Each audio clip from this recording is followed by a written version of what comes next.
We're back to the Neil Haley Show, and I love always interviewing authors because I get to learn so many different things. And in my 7,000 plus interviews I've done in my career in over 12 years, I constantly learn things. So I'm excited to welcome the program author Marisa Jones of the Lotus Tattoo. How are you, Marisa? And thanks for stopping by. Hi, Neil. I'm doing great. It's so exciting to be here. Thank you for having me on your show. I'm excited to talk with you. And I think that, when you talk about writing a book and why you wrote a book, it's always an interesting answer because a lot of times it's people finally say, I'm going to sit down, I'm going to write something to tell the story. Or others decide to write the book because they have a certain product or service. It just all depends. Tell us the story of why you wrote the book. Actually, I had started writing a couple of books in the past, and they just never got anywhere because my passion really wasn't in it. My first book actually was a book on how to build computers back in the 80s. That's how far Oh, okay. my back it goes. I was at my nutritionist's office, and she wanted me to tell a story about how I had converted my mom's Sicilian recipes to grain-free versions because of my health issues. And she says, "You have a great story about your food. You need to tell the class." And I went home that night and I thought, I have an even better story to tell. And it was time. And so I started writing the book and I couldn't stop. It was just one of those things where I woke up every night in the middle of the night, just writing notes and writing and writing and writing. And it just grew. And what was interesting was in the past, when I started writing books, I would tell people I was writing a book and no one was really interested. So I lost interest. But this time I was telling people about, I was writing my memoir and I was telling them about the deep, dark secrets I was writing about. Like all the skeletons in my closet were coming out in this book. And I had every person come to me and share private things about their lives that no one ever knew. Things that they were in Alcoholics Anonymous, or things that no one at work knew, or things that they were being abused at home by a spouse, or things on how they felt guilty about how they were raising their kids, or they weren't the best mom, or they were drinking. And there were so many different stories that I heard. And the fact that they would tell me that some of them were just acquaintances, they weren't even close friends or family, telling me their most private, darkest skeletons, I thought there is something here that if they're telling me this, that I need to tell my story to give people permission to start telling theirs, because that's where healing comes from. And so I wrote the book, and it's been fantastic ever since what's come from it. And without giving it away, because you want to talk about it, you can give some portions, but this is so powerful because to share your memoir in a way for people to see just how heartbreaking things that were part of your life, to be putting that on paper is a hard thing. And so you don't want to give it away, but you want to kind of give people an understanding of some of the challenges you've gone through in your life. Absolutely. So, I want to balance that with, I was very successful in life, right? I have a 30-year career in IT. I was running multi-million dollar global projects, for large Fortune 100 companies. And I was very successful in life. I had the husband, I had the big house, I had the kids, and everything looked great on the outside. But I had suffered with depression for most of my life. I'm first generation American. My parents are Sicilian immigrants, born and raised in New York. And my dad was an abusive alcoholic. And that created in me an anger that I carried with most of my life. And so I spent most of my life being a bully as a kid, as an adult, to my own kids. I was a bully. I was also, I was always trying to escape. So drugs and alcohol was a big part of my life, on and off. And there were so many things that I carried with me, that I created decisions in my life based on that. And there were a lot of times with depression and suicidal ideation that I carried. And so with that, I just accepted it. This is who I am, and this is who I have to continue to be. And so again, I was balancing that with a career that I was ashamed to talk about my past. Like no one knew all the hardships I had because of all this shame. No one knew that I was bullying my kids at home because I couldn't tell anyone. They were going to take my kids away, right? And so I carried all the shame. And then in 2009, I divorced my husband because he was having an affair. I was so focused on work, I didn't really care about my home life. And I had what I call my mental breakdown. It was like all this childhood stuff just kind of, Yeah. it just came to the surface. And I found myself at 45 years old, sleeping under the covers in a fetal position, severe PTSD. I was drinking 2 bottles of wine at night. Luckily, my mom was living with me and she helped me raise my young kids because I was emotionally detached. And I knew I had to fix myself and I had no idea what to do. So I made a promise to myself that I was going to heal. And I started a self-help journey. And here I am now helping others doing the same. So it's been a great ride for Well, sure. it definitely does. And so you're going to hear a lot about specifically enough in your memoir. You're you're in the living the best life possible, but you aren't. You're Right. broken inside. The relationship ended.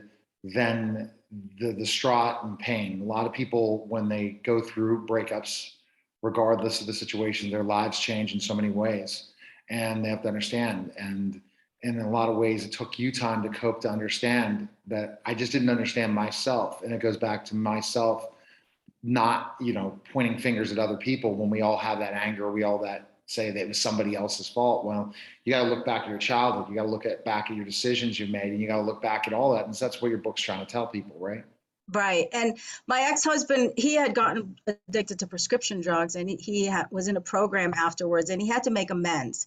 And he called me and he said something that stuck with me. And he said, when you get angry, he said, you turn into that 5-year-old little girl who's trying to defend herself from her father. And that was a wake-up call to me.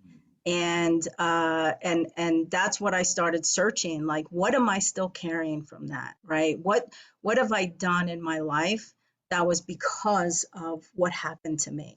And so that was really the basis for how I moved forward with my company and how I decided I wanted to help others. So now I've created a program where I help others go back to their childhood. And everyone's they picture the psychiatrist going, okay, lay on the couch and tell me about your mom and dad. But the reality is 70% of adults have some sort of trauma that they That's carry with from childhood. themselves. And And it's some of it could be severe, it could be sexual abuse, it could be physical abuse, some of it could be they've witnessed a horrific event in their life, like a murder or somebody in their family dying.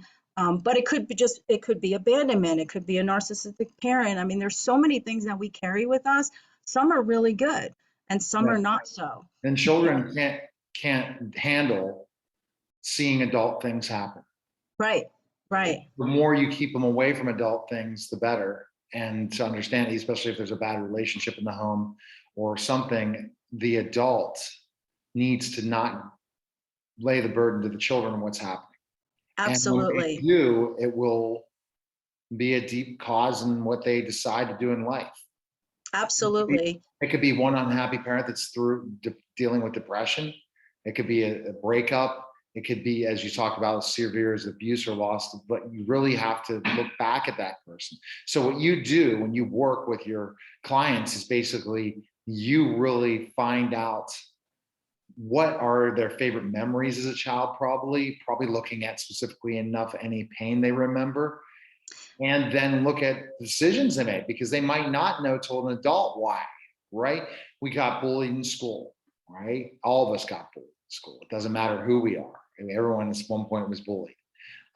They dealt, it could be something involving academics in school. You just never reached a certain potential. You couldn't learn well, or getting hooked in specific alcohol at a younger age, or the wrong crowd.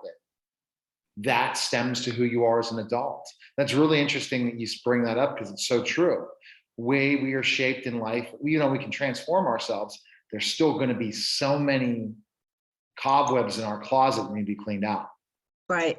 And so what I do is I work with, so most of my clients are very successful adults who have woken up one day, and it's kind of like that David Byrne song where they're like, I have a beautiful house and a beautiful wife, and how did I get here? And they wake up and they don't know who they are. They've lost their identity. And sometimes it takes a major life impact for them to identify, that they're really depressed or have anxiety or they don't know who they are. But sometimes it's minor, and they just start questioning, I feel like I'm an imposter, I'm unhappy, I don't know where I'm going in life. And so what I do is I really help them to identify, what life impacts have you had that you're still carrying, and which of those do you want to let go? And I help them work through the process of, what triggers are based on the events that have happened to them, what decisions have they made, what values come out of it. Because as a child, we grow up and we have this value system that's imprinted on us, but we don't know how to identify what those values are. So I help them to identify what their values are, because you'd be surprised, Neil, how many times I'll ask a client, what's your belief in this, right? What's your value in family? What's your value in marriage? And they say, we this, and they're talking about their spouse or their partner or their kids. And it's like, no. What's your value? And then they say, I don't know, because their values are, they've just immersed themselves into their environment. And they don't really know who they are. They've lost themselves. So I help them get back to that. And if you think about what a value is, right? If I ask you, Neil, to go to your neighbor's house and go steal something, would you do it? No. Right, and you don't know how to put a value to that. You just know innately that's the answer. You know what the results, but there's other things that are not value. That are not value, right? That you don't have, where you don't know what the result's going to be of that thing doing that. So for example, making a huge mistake in some relationship, or doing something so rash, or financially too much credit card debt, or gaining so much weight. You don't know the repercussions till you learn that lesson, and that's what wisdom comes. But a lot of times people haven't gotten to that point. Right. And we go through the enjoyment of doing that, eating a lot of food, right? Or drinking a lot, or gambling a lot, or not growing up a lot. But the result at the end has you show that, but sometimes you don't figure that out till it's too late. Right. And what it does is it creates guilt, regret, and shame. And when you make a decision based on your values, you have no guilt, regret, or shame, right? If you make a decision not to steal from your neighbor, there's no guilt, regret, or shame, because that's who you are. But we don't know what our values are. So when we get back to our values, going forward, every single decision you make supports you 100%. So you never make a bad decision, and everything you do supports your well-being, your mental health, the decisions you make, and you move forward very differently than when you move forward making decisions based on not knowing who you really are inside. You feel yourself. Okay. Yes. So you think of yourself first, which we're not taught to think about. We're taught about everybody else. We're not focusing on ourselves. It has to do with a little bit of the Judeo-Christian values, but also has to do a lot with the moral code that has been brought up in our world. And the fact is that if we go ahead and not think about ourselves and think about others, and constantly just go 100 miles an hour and not look at ourselves and how we feel, we're going to hit this wall and we're going to break.